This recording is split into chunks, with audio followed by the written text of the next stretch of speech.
you got to stop.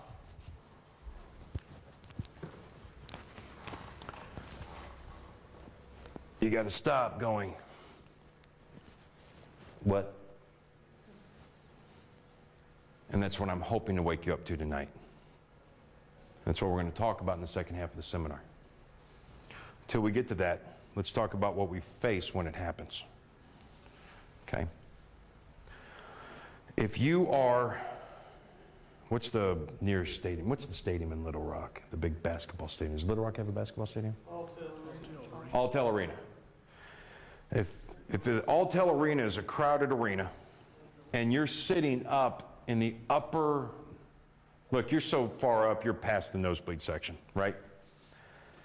And somebody over the course of 3 months has laid out 418,000 dominoes on the gym floor, on the hardwood floor. And you're there to watch him push the first one, right? And you're up in the nosebleed section. When they push the first one, you're not going to hear that domino fall and hit that wood floor. Even with binoculars, chances are pretty good that from up where you're at, you're not even going to see that domino fall, right? But as that domino causes another one to fall, and then they split into two, and then those two split into four, and then those four split into 18, and the next thing you know, there's 46 different lines of dominoes falling, and they're changing colors. Where you're sitting, you're seeing this huge picture unfold in front of you, right? And you're hearing it, it's getting to a crescendo, and by the time you got 85 to 100 of these things falling at a time, you can hear it, right? So too will we witness a society-ending event. Okay? We won't see the first domino fall. We're in the nosebleed section. If you're down on the floor, you'll see it, you'll hear it. You have to get out of the nosebleed and work your way through all of the levels of conspiracy and all of the fear till you get down to the floor to discover what it's like to be up close and witness that first domino fall. Now, unfortunately, you've all missed it. That first domino fell on the 3rd of October. Okay? I'm going to prove that to you later tonight.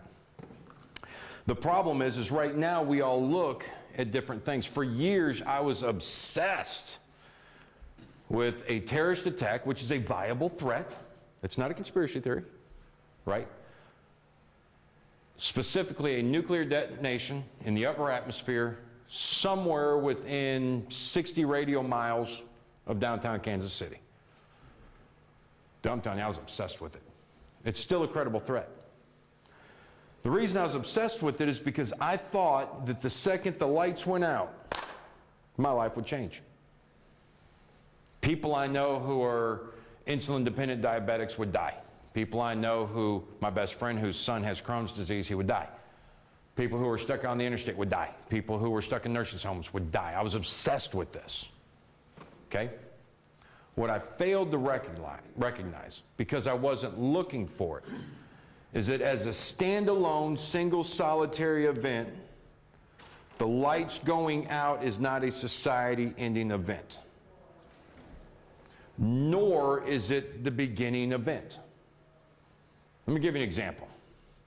Who here tonight is here because Jerry invited them? Raise your hand. Okay. Who here tonight met Jerry through a friend or a spouse or a loved one? Raise your hand. Okay.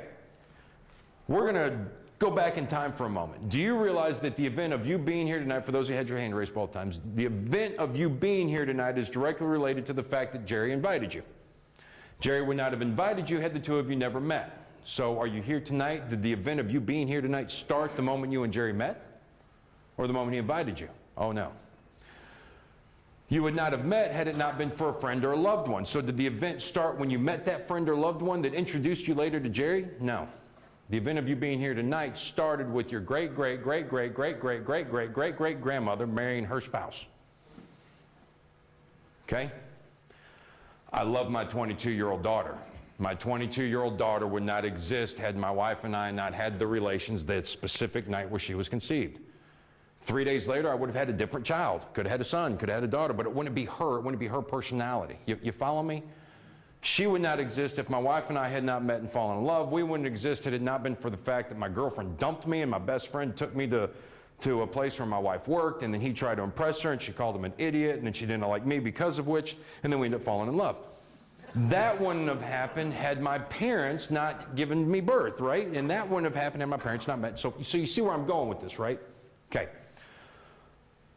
The society-ending event is not the event that you're going to see. You follow me?